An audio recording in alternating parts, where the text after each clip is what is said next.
उन्होंने करीब 5 महीने पहले अगरतला निवासी उत्तम दास की हत्या कर उसकी लाश को पत्थर से बांधकर एक प्लास्टिक बोरे में पैक कर उदय सागर तालाब में फेंक दिया था। इस मर्डर के बदले में राकेश लुहार को असम निवासी तपन दास ने 12,40,000 रुपए दिए थे। अब तपन दास ने उत्तम दास का फर्जी डेथ सर्टिफिकेट बनवाने की जिम्मेदारी भी दी थी और इसके बदले बढ़िया रकम देने वाला था। पूछताछ में मिली जानकारी को प्रतापनगर थाना पुलिस को शेयर किया गया तो 5 महीने पहले मिली अज्ञात लाश की जानकारी वेरीफाई हो गई।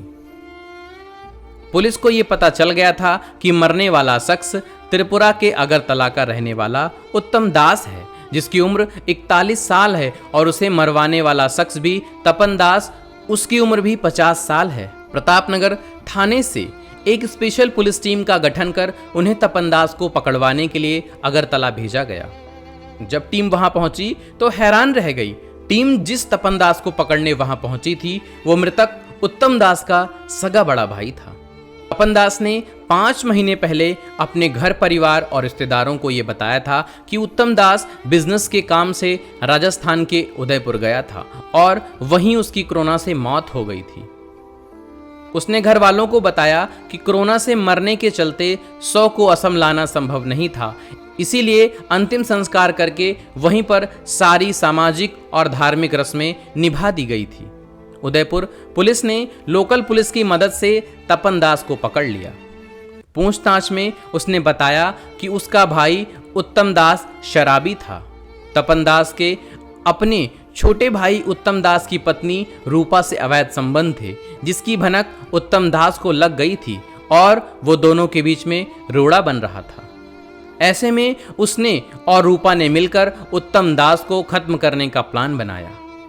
तपन दास ने बताया कि उसने उदयपुर में तहसील ऑफिस में फैब्रिकेशन के काम का कोई टेंडर लिया था। काम के चलते उसका अक्सर उदयपुर आना जाना होता था। वहीं उसके पास राकेश लुहार नाम का लड़का काम करता था। उसने राकेश को ही अपने भाई उत्तम दास को मारने की सुपारी दे दी। उत्तम दास को काम के बहाने से फ्लाइट से जयपुर भेजा और राकेश और उसके साथियों को उसे जयपुर एयरपोर्ट से पिकअप करने के लिए कहा। प्लान यह था कि जयपुर से उदयपुर के रास्ते में उत्तम दास को खत्म कर दिया जाएगा, लेकिन तब अजमेर के आसपास उसका यह प्लान फेल हो गया। प्लान फेल होने के बाद तपन दास भी फ्लाइट से उदयपुर पहुंचा। राकेश लुहार व उसके सभी साथी एक जगह जमा हुए। उत्तम को भी पार्टी के बहाने बुलाया गया। सभी ने मिलकर कार में बैठकर शराब पी। इस दौरान उत्तम की शराब में नींद की गोलियां मिला दी गई। जब वो बेहोश हो गया तो गला घोंटकर उसकी हत्या कर दी।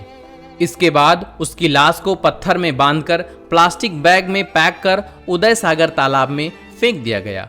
इसके बाद तपन दास वापस फ्लाइट से ही अगरतला चला गया। तपन दास ने अगरतला पहुंचने के बाद वहां सभी को बताया कि उत्तम बीमार है और उसे कोरोना हो गया है। इसके बाद वो उसकी पत्नी को लेकर वापस उदयपुर पहुंचा।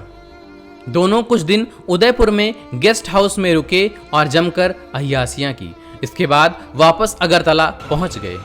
वहां सभी को बताया कि उत्तम की कोरोना के चलते मौत हो गई है और उसका शव गुवाहाटी लाने की परमिशन नहीं मिल पाई। इसके बाद उसका अंतिम संस्कार वहीं राजस्थान में ही कर दिया गया। घर वालों ने उन दोनों की इस कहानी पर विश्वास कर लिया। रूपा हत्या के बाद उत्तम दास की प्रॉपर्टी को खुद के नाम करवाना चाह रही थी। वहीं उसे असम सरकार से मिलने वाली कई सरकारी योजनाओं का लाभ लेने के लिए उत्तम दास का डेथ सर्टिफिकेट चाहिए था। उसने तपन दास को डेथ सर्टिफिकेट बनवाने के लिए कहा। तपन दास ने एक बार फिर राकेश लुहार को ही इसका जिम्मा दिया था। कोरोना काल में बहुत सारे ऐसे केस सामने आए जहां पर लोगों की डेथ हो गई और उनका वहीं पर अंतिम संस्कार भी करा दिया गया था और उनकी बॉडी को उनके घर पर लाने नहीं दिया गया था। इस वजह से यहाँ पर राकेश लुहार ने यहाँ पर जो रणनीति बनाई वो काफ़ी कारगर हुई, लेकिन अपराधी शायद ये भूल गया था कि एक छोटी सी गलती डेथ सर्टिफिकेट बनवाने के चक्कर में एक बार फिर से यह पर्दाफाश हुआ और अपराधी सलाखों के पीछे पहुंच गए। पुलिस ने इस ब्लाइंड मर्डर केस की पूरी कहानी सामने आने के बाद तपन दास, रूपा, राकेश लोहार, सुरेंद्र लोहार, अजय यादव, जयवर्धन सिंह, संजय हरिजन, विष्णु समारिया, चेतन यादव और जगदीश दर्जी को गिरफ्तार कर लिया। दोस्तों, बड़ा भाई जो होता है वो भगवान का रूप होता है, लेकिन हम कह सकते हैं कि आज इस दौर में इतना बड़ा घिनौना काम किया। बड़े भाई ने अपने छोटे भाई की पत्नी के साथ अवैध संबंध बनाए और अपने छोटे भाई का मर्डर करवा दिया, सिर्फ चंद पैसों के लिए और अय्याशी करने के लिए। दोस्तों, आज हमारे समाज के अंदर ऐसी न जाने कितने हजारों अपराध होते हैं जिससे हम एक पवित्र रिश्ता खो देते हैं और यहां तक हम उसका मर्डर भी कर देते हैं। यहां पर अपराधी को अपराध करने के बाद में काफी पछतावा होता है, लेकिन तब तक काफी देर हो चुकी रहती है। यहां पर कोर्ट इन सभी अपराधियों को क्या सजा देती है, ये कोर्ट पर निर्भर करता है।